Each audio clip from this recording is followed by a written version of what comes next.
from coming into High Point with the red plate to leaving injured and out for the season.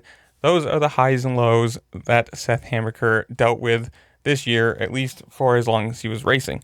Now, he started off the season really good with a 2-1. That's a solid first round. Next round, 1-9. Not exactly as good. And then in Thunder Valley, he went 12-2. Beginning moto of High Point, he ended up finishing 5th, and then that happened. Just a loop out. Back wheel hit the ground, got more traction than he probably thought it would, and away it went.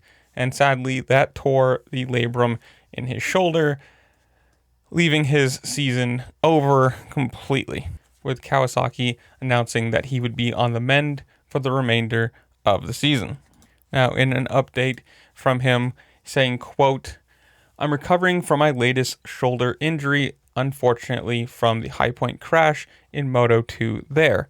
I dislocated my shoulder, and when it came out, it tore up my labrum. I had to get that repaired. I'm about 3.5 weeks out of surgery now, but everything has been going good. I'm out here working with Dr. G and doing therapy, and I feel like I'm making really good progress. Other than that, I'm just trying to stay busy and keep it going." It does feel like something is missing in your life when you don't have that dirt bike. I put everything into it. All us athletes, we put so much into the sport that when you don't get to race, when you don't have that, you have to try and find something else to focus on and not let your mind go crazy. I also feel like just the adrenaline rush, that feeling, it's so hard to get with doing anything else, especially while you're hurt. I do other stuff. I really enjoy the golf. I put some time into that, but obviously I can't do that with the recovery of the shoulder. There are just things that you have to find to take over a little bit because it's easy to watch the races on the weekend and kind of stir yourself crazy. Now, obviously this sucks for Seith. Technically, at the moment, he's still 10th in points, which is kind of surprising to think that he's been out for as long as he has, didn't get any points for Moto 2, and is still 10th.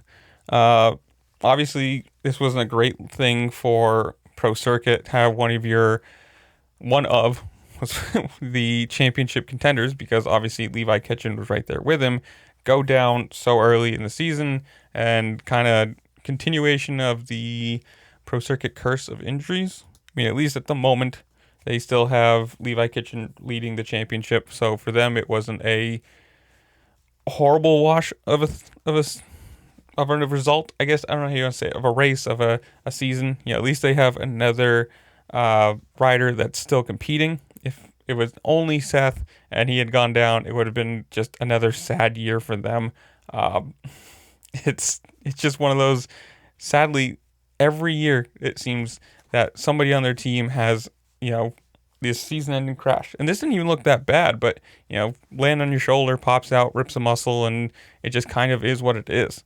Now, on the fact that he was the red plate holder, he says, quote, "I felt amazing. This was my first time in the outdoors and being in the championship hunt and having the points lead. I had really good results, and it just felt like I was riding at my best ever in the outdoors. And the body is feeling good. To have that come to a halt as quick as it did was tough. It went from one extreme to the next real quick. That's our sport, and that can happen at any time. That's what's frustrating at some points, but at the same point, it's all part of it. It happens. I think now it is trying to learn from what mistakes were made or what led into it, and just look at all the different aspects to it to just be that much better when I do get back on the bike." Now, I doubt that will be for a while, because if he's only 3 weeks out from the shoulder surgery, obviously you're going to have to give that a lot of time to set and be safe about it. Now, he did say, quote, "With my shoulder, I tore the labrum and I had 8 anchors put in there, so it's all tight again. I should hope it should be going nowhere at this point.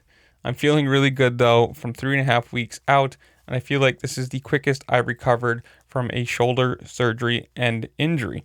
I've had a lot of them, and I definitely know what to do with going through the process of recovery and stuff." My plan would be to start riding in mid-September if I keep progressing like I'm doing. It could be early to September, but at this point, I don't think I'm going to make it back for SMX. Unfortunately, there's just not going to be enough time for me to prepare and get race ready for those, which is a bummer. I want to get back on the bike and have plenty of time to work my way back into things and have a great off season and come into next Supercross season at my best. I'm on the down low. I'm going to be out in California for a few more weeks to get through the first part of the recovery, and then I'll go back to Florida and kind of hang out. I'm going to Loretta Lynn's this week for a couple of races with the Fox guys and see everybody. I'm excited for that. I haven't been back to Loretta Lynn's in many years. The last year race there was 2019, so it'll be good to go check it out and see all the young and upcomers out there shredding. So, we're not even going to see him for SMX. Sadly, this what looked like a really good year. I mean, obviously coming into, the high point round, he had a win, couple wins, couple seconds, the 9th and the 12th. Obviously, those aren't good results, but you kind of take the good with the bad there. Especially when you're overall or tied with the overall lead for the red plate and looking good, looking competitive. Even in that race, he was looking fast. And then that split second thing, right? The back wheel caught before he thought, or just hooked up differently than he thought it would. Who knows? I mean, it's just one of those weird things coming over a tiny little berm. Wheel goes down, loops, and away it goes. And I mean, with the amount of control these guys have, stuff like that is uncontrollable, right? The amount of bike control you have to race at the level that they do. When something like this happens, it's just the 0.001% of things that you can't stop. Who knows? I mean, could you have grabbed the clutch and done something differently? I guess, but that's hindsight is 2020, and he probably had 0.01 seconds to do it, right? Like, it's a ridiculous amount of reaction time you need to save something like that. And I mean, a lot of these guys, you see falls like that one, perfectly fine. Get up, get on the bike. I mean, obviously, probably not continue that race because those handlebars were destroyed at that point, but you're not injured and you continue the season with a point deficit and move on. But sadly, this one ends up with a shoulder injury, subsequent surgery, and, a loss of outdoors and the SMX.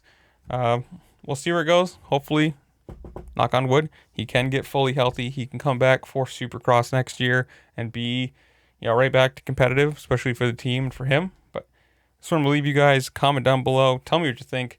While you're down there, make sure to like, share, subscribe, do all the fun things that this platform allows you to do, because it does really help me out, and I do very much appreciate it. And with that, I'll see you later. Peace.